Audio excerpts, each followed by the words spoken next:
Now we are going to start Newton's second law of motion. Newton's second law of motion क्या होता है? According to the Newton's second law of motion, rate of change of momentum. Rate of change of momentum, यहाँ पे momentum होगा, is directly proportional to the force applied in an object. कि मतलब अगर किसी भी ऑब्जेक्ट पे हम फोर्स अप्लाई कर रहे हैं किसी भी ऑब्जेक्ट पे, तो हम उसकी वैल्यू कैसे फाइंड करेंगे? इसमें इस क्वेश्चन पे इस मोशन जो ये न्यूटन का सेकंड मोशन है इसके थ्रू हम यही देखते हैं।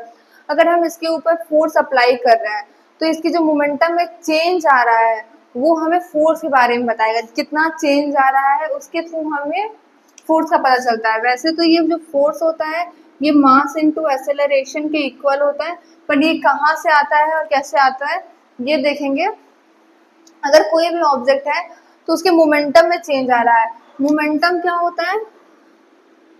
मोमेंटम होता है mv।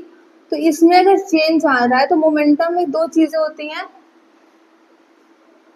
Mass and velocity. Mass and velocity हमें पता है, जो मास होती है वो ऑब्जेक्ट की कभी भी चेंज नहीं होती है पूरे यूनिवर्स में। अगर उसके मास को कहीं भी ले जाया जाए तो वो हमें क्या होती है, वो चेंज नहीं होती है, बट वेलोसिटी चेंज होती रहती है। तो अगर हम फोर्स इज डायरेक्टली प्रोपोर्शनल, अगर प्रोपोर्शनलिटी का सिंबल लगा के देखें तो मोमेंटम क्या होता है, m इंटू वी। चेंज बोल रहा है रेट में, तो मतलब कि final momentum minus initial momentum is directly proportional to difference की बात है, चेंज की बात है, तो क्या करते हैं फाइनल में से इनिशियल माइनस करते हैं, तो final momentum minus initial momentum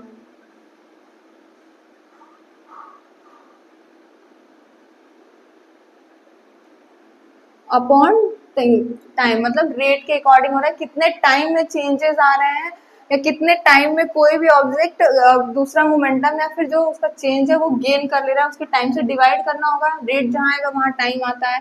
so F is directly proportional to, हम क्या लिख सकते हैं, एम वी। वी मतलब कि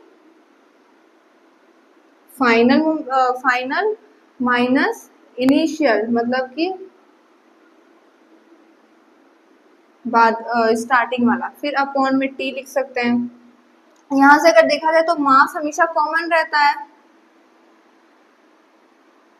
मास इनटू फाइनल वेलोसिटी और मास इनटू इनिशियल वेलोसिटी। तो हम अगर यहाँ से एक और चीज देख सकते हैं कि इसको हम कॉमन कर लेते हैं, दोनों में कॉमन है तो क्या हो जाएगा, v minus you upon T.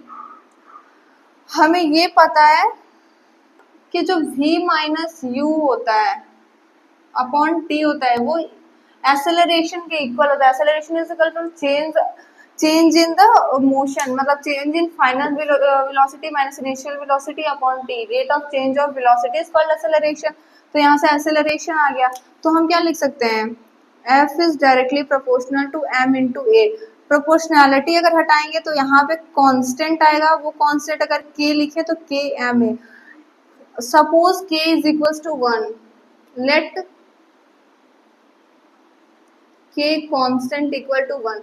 k जो होता है इसे कापा भी कहा जाता है, इट्स मीन कांस्टेंट जो होता है, इसीलिए इसको k से रिप्रेजेंट करते हैं अधिकतर केसेस में। तो अगर हम इसको 1 एक्सेप्ट कर लें या फिर 1 एज्यूम कर लें तो 1 into mass into acceleration, mass into acceleration के ही इक्वल आ गया।